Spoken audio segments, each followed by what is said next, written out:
that I'll act tonight as the acting chair for the board. We haven't had a chance to formally elect the chair, but Okay. I'll do that. So the first thing we needed to do is call the meeting to order. At looked like 5:05. And This is a board meeting.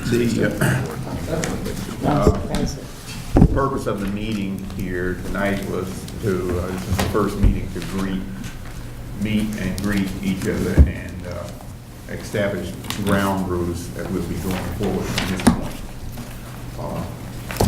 It would be nice if we would have an introduction side. We wanted to, at this particular time, just to introduce everybody so everybody knows who they are. I'm Norm Bartlett. I work for Vermont NEA and work with the teachers and staff associations in SVSU. Been doing it for a few years now, I think.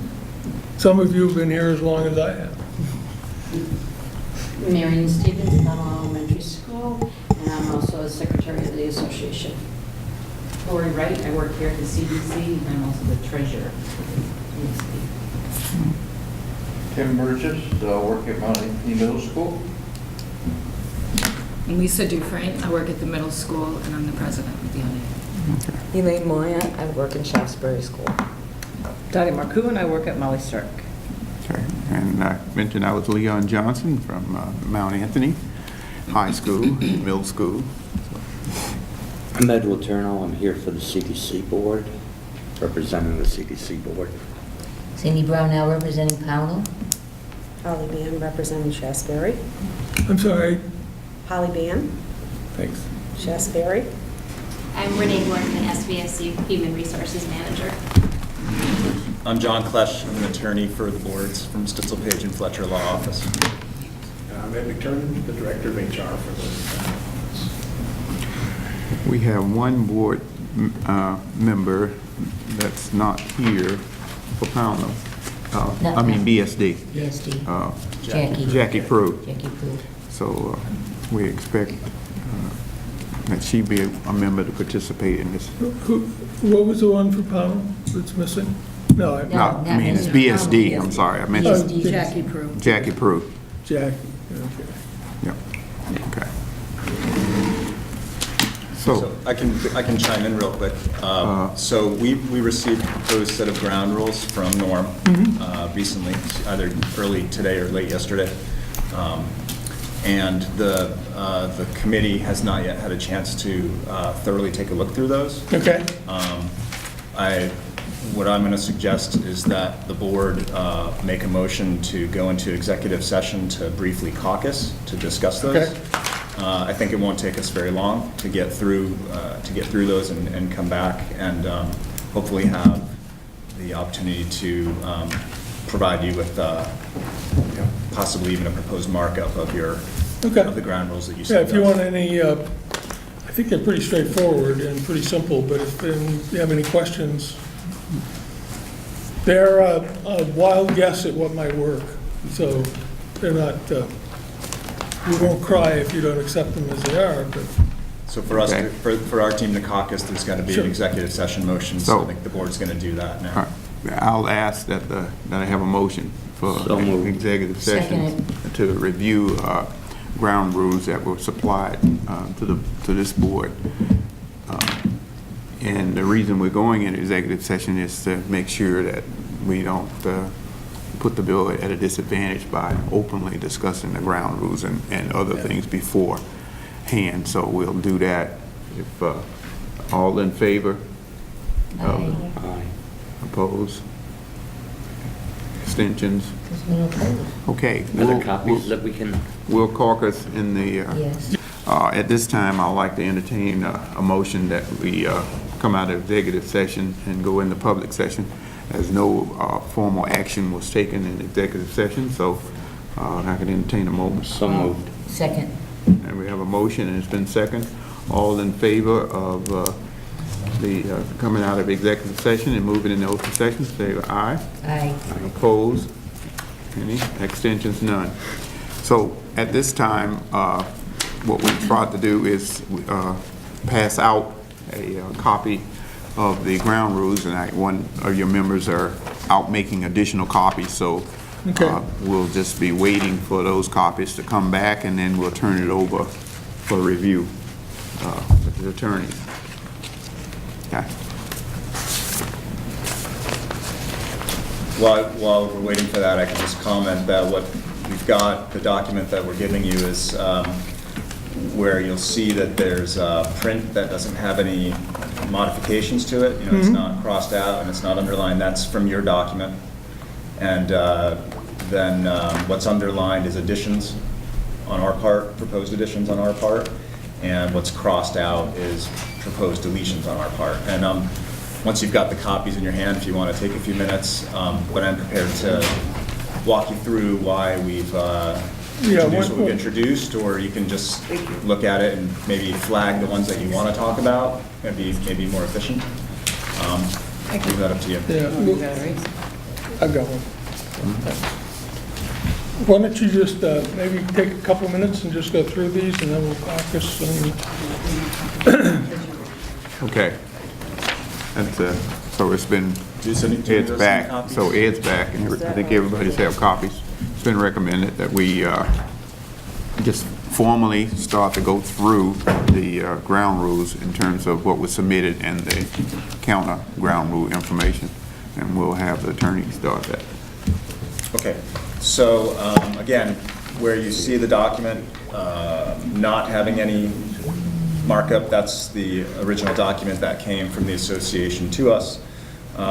So this first section, this large underlined section at the top, that's just a listing of all the boards and a listing of the formal name of the association, and it just calls them the boards in the association for use in the rest of the agreement. The reference to the contract is just your current contract, where it simply says that negotiations will be reopened, for a successor agreement. That's the only thing that Article 24.1 reference is to. So there you see it's 2013 to 26. I'm sorry, 24.1. Yeah, so that's the current contract. That's just the section that calls for negotiations for successor agreement. It's just standard stuff. There's nothing substantive there. Paragraph 1, we just added some language that has been helpful in other contracts. The parties are working on, obviously, resolution of issues in dispute. Parties agree to use their best efforts. Nothing is compelling a party to particularly agree to any in particular thing. And then we have proposed a date for authority to declare impasse. We've proposed June 30, 2016. The idea is to pick a date that, as you know, leaves time for negotiations, but also has a reasonable end time. So that's the date we thought we would suggest, is June 30th, 2016. Second paragraph. We agree that the proposals, bargaining proposals, come in the first 2 meetings. Not today, the next 2 meetings after today.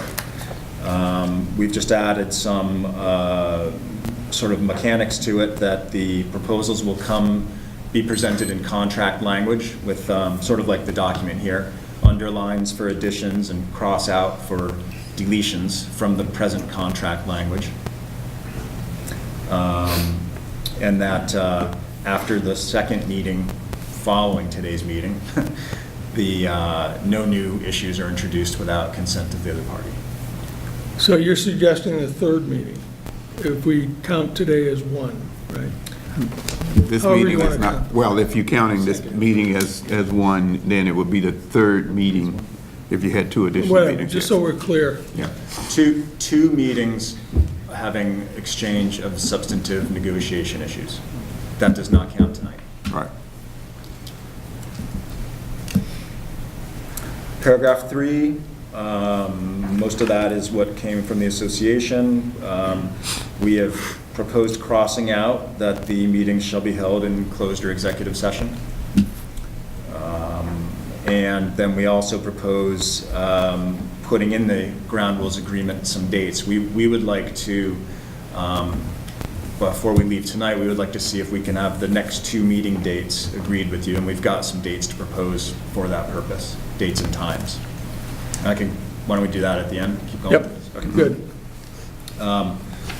Paragraph 4, no disagreement that noon is the goodwill deadline to cancel meetings. We just put in some more mechanics here that if there's no school, the meeting is canceled. Put in identification of the parties for notice. We would add Mary and Stephen's email address just so that there's 2 on each side getting the notices by email. Okay. I thought I had 2. Oh, I didn't have the same 2. You had, I had, well, we don't have Marion, we want to have the email addresses in here, so we just want Marion's email address. And then it's, instead of Dina and Jim Culkeen, it's Dina and Edmund Turner. Yeah. I actually, in the original ones, I had if the school was canceled, and then I realized when you're starting in April, that's not really a problem anymore, usually. Usually. It could be one hell of a mud season, I guess. Will it only be by email, not by phone? It's also email or telephone. Okay. Okay, so paragraph 5, right to caucus. Notwithstanding how things went tonight, and we again appreciate your giving us the time that we needed there. The caucuses are not your preparation meeting, right? That happens some other time. Paragraph 6, there's a lot added there, and I won't go through it blow by blow, but I'll tell you that just the reason for all that language, and this is again language that's been approved in other agreements, is to just make sure that there's good mechanics around the tentative agreement concept and procedure, so that, you know, we have here formalizing that as to tentative agreements. The objective is you leave the meeting that day with actual written terms actually signed by a representative of each party, and that if you can't get it reduced down to writing for some reason at that meeting, that you have a representative on each side that is authorized to work outside the meeting to get it down in writing and get signatures on it. And then if for whatever reason that can't happen, the parties can't agree on language, whatever, come back to the next meeting and it's still an open issue. So it's just, as you know, for those who've been through this before, the tentative agreements are very important to moving along the process. And so we just wanted to have in this ground rules agreement the formal obligation to the mechanics to get those tentative agreements locked down as we move along. One other thing to bring to your attention is the last, well, 2 things. The last couple sentences that, of course, tentative agreements are subject to full ratification by your membership and on our side by all the boards. And then that last sentence, if in the event there is not an agreement reached, tentative agreement items are not subject to the fact finder process. So those are not within the scope of issues that go to fact finding if there is impasse. Okay. 7 is no change. 8 was in there in the draft we received, basically prohibiting bringing issues or positions to the media, given that we believe that the meetings will be an open session, number 1, that there's really no reason to have that in the agreement. We don't see any reason to restrict either party from speaking publicly about it if party feels there's a reason to do so. But again, the fact that we understand the meetings ought to be an open session anyway, it's public, it's public right now. So that's why that's been crossed out in our proposed response. Number 9 just added that, just clear that the ground rules stay in effect until agreement or impasse. Okay. It looks like it may take us a bit of time to go over these, so why don't we schedule some dates and then pick this up at the beginning of the next meeting? Okay. Okay. Does that sound okay? Unless you want to try and, unless you think a caucus might be enough time for you to go through it now, I think we'd be remiss not to offer you the same courtesy you offered us to Right. if you think that that could be effective. Would be, our preference certainly to leave with a signed agreement if we can Yeah. achieve that. Well, I'm not sure with all these changes that it will be a quick process, but maybe I'll take a short caucus and see. Okay. But, How about we give you those dates so you maybe can also Yeah, why don't we discuss do those that? in your caucus? that seems to be the most important thing, trying to find some dates, if I can find some. So the dates we wanted to suggest, dates and times for these next two meetings would be May 11th at 3:30 PM and May 26th at 3:30 PM. Let me just see, May 11th at 3:30. And what's the other one? May 26th. 26. One's Wednesday, one's a Thursday. Let me see, it's not working good. Both at 3:30. 3:30, start And time. May 26th. 26th. That's a Thursday. Well, we have a problem with 3:30 because we have people still working. So does the district want to release any of our employees that are working at, say, 3 o'clock so we can be here at 3:30? Maybe you could think of that. Okay. Other than that, it looks like we have a 5 o'clock starting time. How about the 11th and the, We won't. How say I mean, you? it's- 3:30. everybody check? So it looks like those two dates are okay, but the time is not, doesn't work. What? What is Time is not- the earliest time Not is what? reasonable. Pardon? The- 4 p.m. Can work? 4 p.m. would work for, We still have somebody that's we have people who work in after-school programs in the schools. So they're still working at that time and makes it a 5 o'clock problem. is late. That's right through supper. So, hour. okay, What's that? that's, we'll hear your proposal coming back with the rationale behind what they are. And we heard one of the proposals that, Okay. that there's a problem with employees working and getting out of work, and whether the board plans to entertain something along that line. And there would be reasons here as the reason we asked for meetings at that particular time earlier than to supersede them. to be Yeah, It late. looks to me like those two dates are okay, but the Okay. times we need to work out. I suggest we see if we can find a third date. Since this is, I think all proposals by your suggestion need to be in by the 26th. We're obviously going to need meetings after that. And they're hard, I don't know about your schedules, but I suspect everybody's schedule gets closer, the closer you get to the more difficult. Meetings after the 26th Yeah. for the group, we're gonna Yeah, have. for us meeting together. Right, and this right now is just to set the first two. Okay. At the next But meetings. But by the time we get to I don't care, but it just becomes more difficult to do you, schedule. right, I think our initial intent was that if we could at least be confident we had two dates, that That's better than additional, nothing, yeah. additional dates could be discussed at the next meeting. Yeah. But do you, I don't think we need to rule it out right now. Do you have a proposed third date? No, I don't. But Is that something if you're The only gonna, way I can do that is sit down with everybody around and say, what do you got that we can all do? if you're going to see if you can accomplish any review in a caucus now, do you also want to talk with your folks about, is there a third date that you want to propose to us? Yeah, we could do that. It might be easier just if we can figure a date right here that,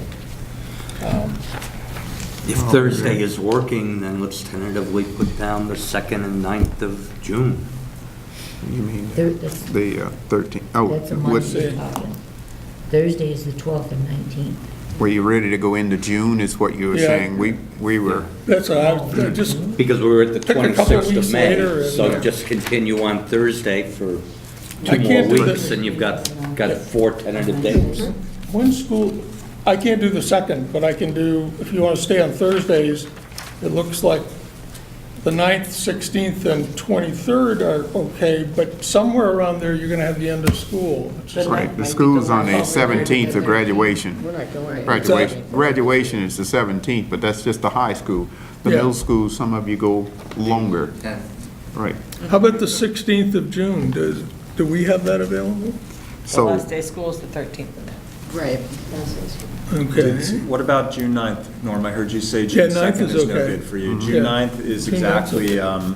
that's exactly 2 weeks after the May 26th date, so that would Right. seem like Okay. favorable.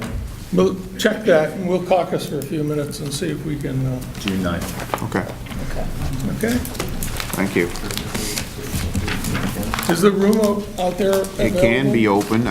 If it's not, Lori has a key. Okay. Okay. This will just be a short caucus to see if it's worthwhile for you to stay. Well, take your All right. time. It's a whole hour left in the meeting time schedule if you Yep. want. Yes. Let me just go over we had a chance to go over these.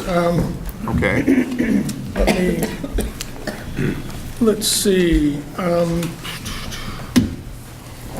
So Now, wait a we need to second, say I did to some- everybody that we have everybody in and ready. I mean, both sides, so we can proceed then. So, okay. All right. The initial paragraph is acceptable to us. The first paragraph number 1, we would delete the proposal that says through face-to-face negotiations. I can give you a little rundown. Most of our negotiation will be face-to-face, but if we realize if we reach an impasse, we probably won't be face-to-face, we'll be in private, separate rooms. Plus, I'm not sure what face-to-face negotiations means other than we sit across the table and we negotiate. We would also delete the words after June 30th, 2016, and that would leave that sentence to read simply, at any time, either party may declare an impasse. Doesn't seem to make, to be necessary that we have a statement that says after June 30th. My understanding of the negotiations law is that basically if we reach an impasse between us, we're at impasse, we can move wherever we want to. That's usually something the association moves more frequently than the board, but we don't need a time limit. It might be later than June 30th, it might be earlier, but we don't need to guess. In number 2, we would agree to the first sentence with second change to third, or maybe better by including the words on our meeting scheduled for May 26th, if our schedule is followed, that would work. Or the third meeting, which counting this as number 1, would be, I think, what we're all agreeing to. But we would strike the addition starting with the words, all proposals will be in final contract language, and take out the rest of that paragraph. And the reason for that is that some contract proposals don't get put before the parties in final language. We might have a proposal that says, discuss the violence at your schools or something like that, and what we do about it.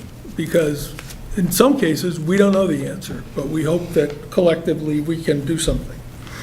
In number 3, we would strike the last 2 sentences, the words starting, all meetings shall be held in closed or executive session as allowed by law. The parties have, wait a second, what did I do there? That's exactly wrong. We meant that. Yeah, we want to include that, our proposal that sessions be in closed executive session. The parties have, and cross out the last sentence. I've crossed out an extra one. And the purpose of that is that executive sessions and collective bargaining are allowed by law, as we all know. It is generally thought to be more efficient to have executive sessions. It is much more productive if the parties can be candid, which they may or may not be with television cameras and reporters in the room. And we propose that sessions be an executive session. How we get in there to comply with the board's rules and regulations and the right to know law is fine, but I know it's appropriate because I know almost all the negotiations that we deal with are in executive session or closed session when we lack a better term. And so we would propose that that executive session proposal that we made continue. Number 4, we find okay as you revised it, and that was the notification of meetings and cancellations. That, we have no changes there. Number 5, we would agree in your change that starts, neither party will use a caucus at the beginning of a negotiating session to prepare for that session. We'd end that sentence, that's with a period there, deleting without the agreement of the other party, and we would leave the final sentence that you included. All negotiations will be conducted in a respectful, attentive, and conscientious manner. In paragraph 6, we would take out the third sentence, right? The one that starts in number 6, to the extent possible. We'd strike that language down to the 4th line from the bottom of that paragraph, where it says each party will retain a copy of the signed tentative agreements. I guess we'd probably do that anyway. A tentatively agreed upon proposal is subject to final ratification of the entire agreement by the boards and by the association. Strike the words by the eligible voting members. And take out the last sentence, unless otherwise agreed to, all tentative agreements shall be deemed resolved and not submitted to fact-finding or whatever. And we don't think that's necessary, and it's not important to it. We shouldn't put anything in the ground rules that we'll then argue over whether or not it's a violation of the ground rules. We can argue at fact-finding whether we should have brought something forward or not, but we don't need to agree to it in the ground rules. So we would agree to paragraph 6 with the first 2 sentences, the next part left out, and then picking it up, agreeing each party will retain a copy of the signed agreements. Number 7 is okay. Norm, excuse me, Yeah. I need clarification on this edit you're proposing on 6. So strike out beginning to the extent possible? Right. And then strike out all the text that follows Yep. to what point? And till we get down to the 4th line from the bottom where it says each party, Yep. leave that in.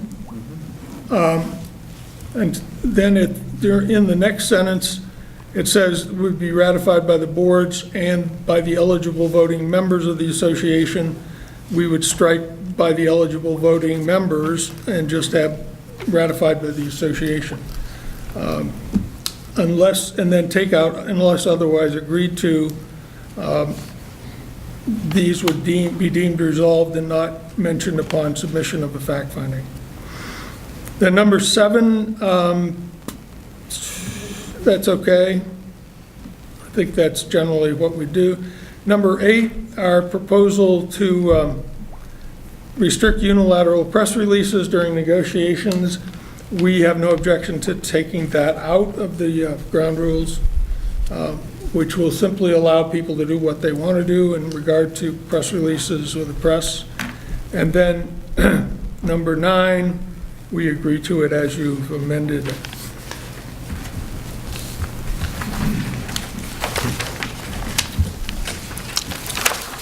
Thank you. How about, go ahead, John. Yeah, I was just going to say, we haven't got the ability to rewrite it, but I can certainly redo this and submit it to you for the next meeting if you want that, if you want to do that, or I know you're going to have to consider the changes, and I think it should be clear what we're proposing if we have to do that. I agree. Yeah, I think we can, we will need to consider, we may, I don't know if we want to caucus again tonight, or just take it from this point forward and say the next best thing to do is a rewritten draft. What I would be willing to do is to redo this we've got, mixed the templates together, email it to your office and email it to Ed, you can circulate it to the board, and then everybody can look at it before our next meeting if they are able, and then we can save some time. Obviously, we'll narrow some things down we may need to discuss. I mean, I'm willing to do that. Unless you have enough. Yeah, a couple of questions or Sure. points and/or points. Before I get into that, though, let's talk about the start times. Oh, yeah. We have it looks to us from our discussion that we have a problem starting before 5 until school is out. And then our schedule, these people's schedules become more flexible, we start earlier. Well, we can start later than 5, but we do have people who work up until 4:15 and almost till 5, and it just makes it impossible to get here and get them together and not hold everybody up, so. Well, we've checked on our end, and the administration is able to release employees at 3:30 who are members of the negotiating team for Okay. scheduled negotiations. So if that allows us to get to a 4 PM start time, if that's acceptable. I think, now you're releasing them without a loss of pay, right? If they are. That's what you would do. Yeah, in other words, if they're on a paid schedule past 3:30, there'll be no loss of pay. Okay. I don't know how many folks. So they'll be, but we'll be able to try to get a 4 o'clock starting time? That's the idea, yeah. Is that, That, any problem, any questions? No? So Okay. it's my understanding, because I'm one of the people that are affected. Number one, I ride a bus, basically from 3:10 to 4 o'clock. And then I do after-school program that literally runs to 5 o'clock. That I am going to get paid for that time, even though I'm not doing the job and I am here instead. If that's That's what we normally, just if indicated. it's normally paid time for you, then correct, yes. Because you have basically two different payrolls here. Well, no, I guess now the after-school program is all through Pownell. Also, they're paying for their own. This And is- then they're having to pay for subs to ride my bus and to do that after-school program. This is from the central administration, so central administration will make the necessary arrangements at the individual districts if Yeah. necessary. If something, Right. if something interferes, just let us know. But we'll plan then on a 4 o'clock start on May 11th, 26th, and June 9th, all I right? can just get a list of the people impacted. We'll make sure you get that. And And so that June 9th date is good as well. You looked at that during your Yep. caucus, and that's good. June 9th is okay. Meetings will be here, is that, right. that's Yes. generally where we've always met, and with a 4 o'clock starting. Sounds good. One You point had- I you did had some want to ask questions. about. Okay.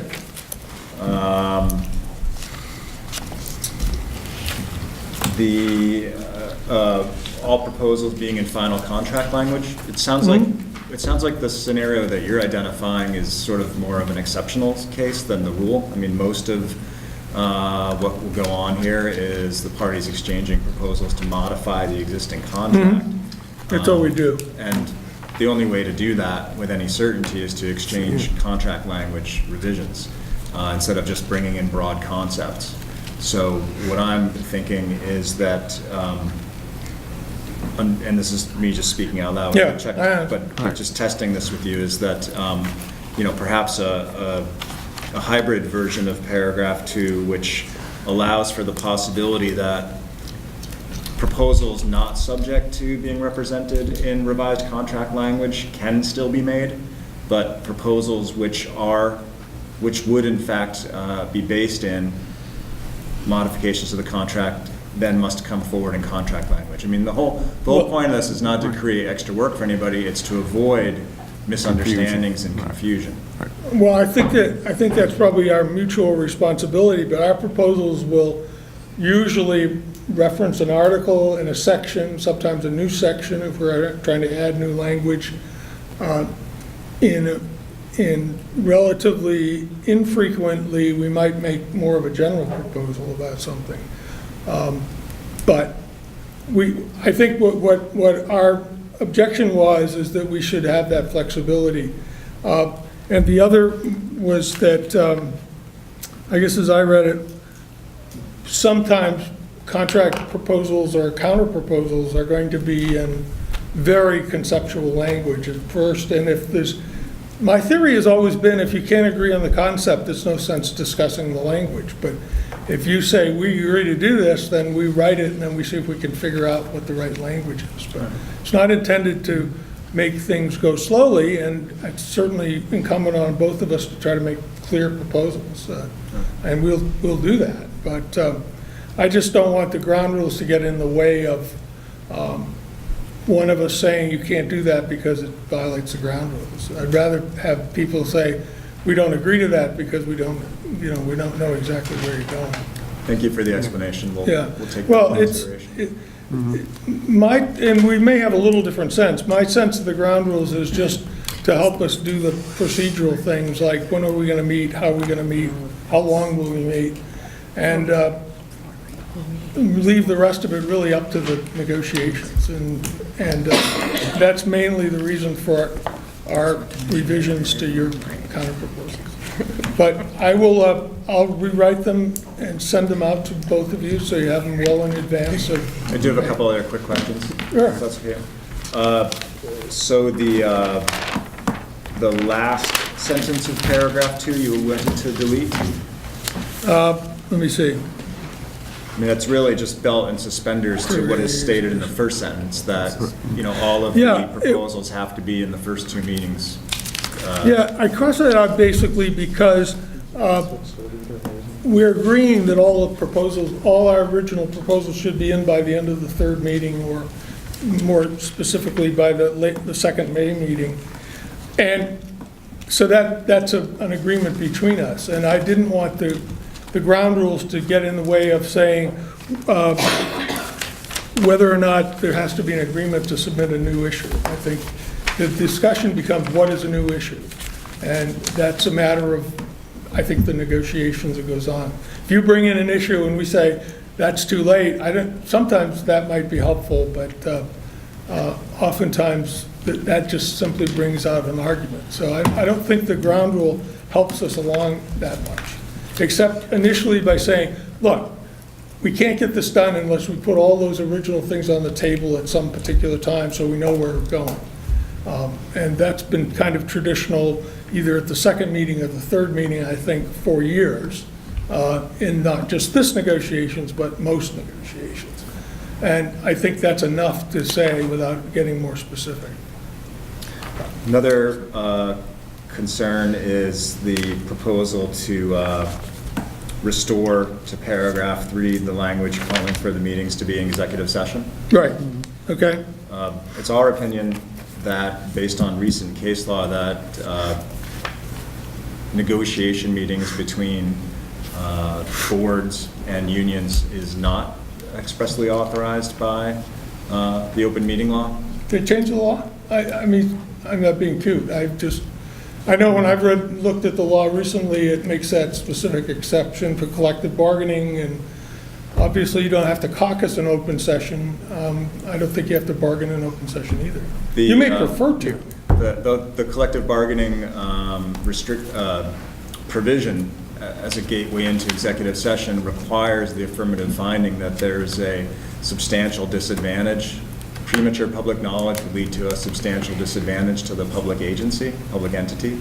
And I don't have it with me, I didn't bring it with me, but I can send it to you after today. Oh, I've got it. I'll look at the law. There's a court decision that seems to now interpret that in fact is a correct view, that there's not a sort of blanket justification to conduct negotiation meetings in executive session. Yeah. Yeah, you see, I was telling the team that years ago, we used to bargain in Burlington, and the teachers always insisted on public bargaining so that they could try to embarrass the school board. And they would do that for a few weeks, nothing would ever happen, and then we would call in a mediator, we'd go to impasse, and the first thing the mediator would do was close the meetings. Then bargaining would start. It would seem to be kind of a charade that we don't need to, and need to get into. But if it's against the law, we don't want to do anything to violate our laws. But as I recall, most bargaining goes on in closed sessions. A few I've had go public. I'm sorry for the people that have to record it, because most negotiations aren't that exciting. We tape recorded a Burlington session. We had these reel-to-reels back then. We had about 5 of them. Nobody indexed them. Nobody ever listened to them. But that was a fun, exciting to do it. So anyway, why don't you send me that? I'll look it up. We'll do whatever within the law, or whatever we can agree to. But I do think that the assumption from bargaining is that the bargaining is more productive when parties can speak candidly with one another and don't have to. I mean, I'm not an elected person. I don't even live in Bennington, but we should be able to discuss these issues seriously, and not only economic issues, but other issues of working conditions. The last thing I wanted to ask you about, just for comment, so that we can have it in mind when we discuss, Okay. is for paragraph 6. You wanted to delete some of the mechanics, put that aside for the moment, but what caught my attention more so was the proposal to, I guess,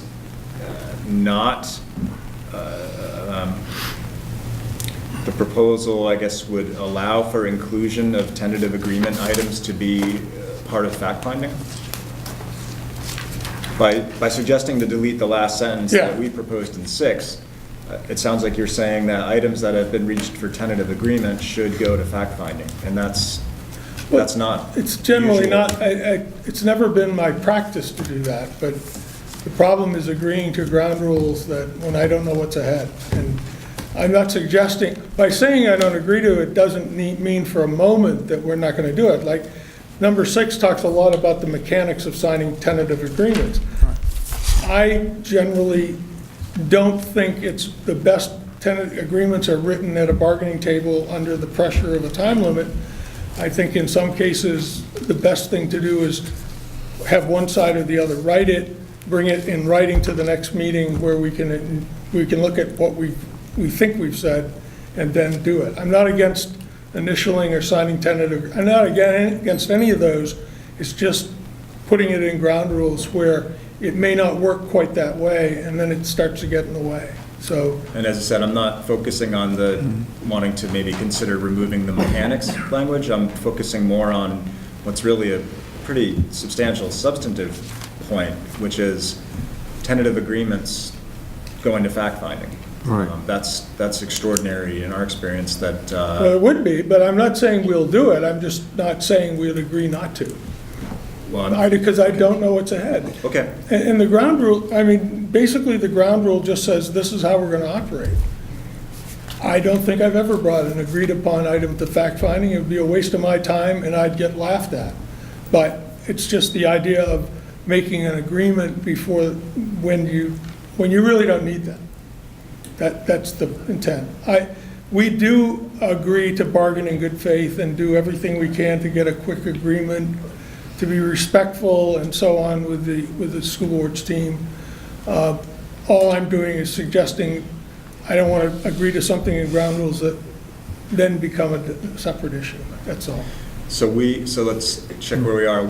Either you or I, somebody will exchange drafts. I'll do the first draft. I'll send it to you. Okay. And maybe that's the best way. If you agree, we agree, we'll send it to the board, send it to the staff, and then everybody will have something. First part of the next meeting, we'll see if we can resolve it and sign it. All right.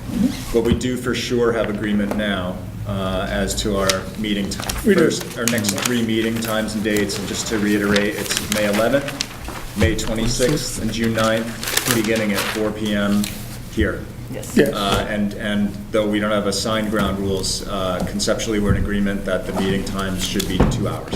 Yeah. Yeah. Is that acceptable to everyone? I mean, that's standard. If it wants to run a little low, fat, a little more, a little less, whatever goes, but. We can modify by agreement, but 2 hours is the expected target. That's what we suggested, and we're certainly happy with that. And it would be, thank you very much for helping us to get the meetings to start earlier. I'm sure it'll be convenient for everyone. But, you know, it gets complicated sometimes. And when we add different job descriptions into our negotiating team, we start to get really complicated schedules. So thank you.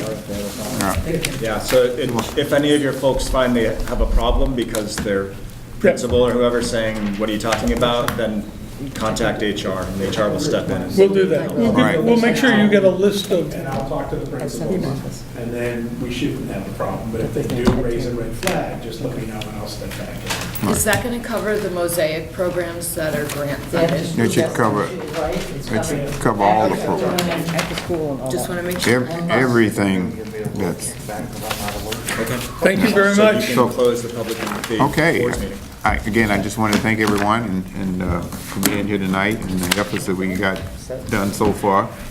And so at this time, I'll take a motion to adjourn the meeting. I make a motion that we adjourn. Can I get a second? Second.